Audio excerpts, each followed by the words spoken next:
ভাইরা আমার, আমি মুজিবুর রহমান বাউল শিল্পী, বাড়ি আমার যশোর থানা মরিয়ামপুর, 12 নম্বর শ্যামপুরি ইউনিয়ন। গান ভালোবাসি তাই গান করি। গান আজকে কেশবপুর বাজারে গাইবো, ভালো ভালো ভান্ডারি।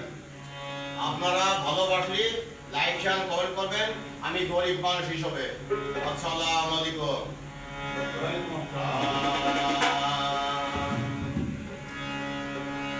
কখন পাগলায় আশা করি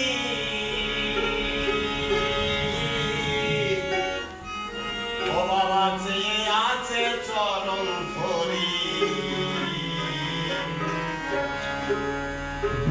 আবার মরণ কালে দিও বাবা চরণ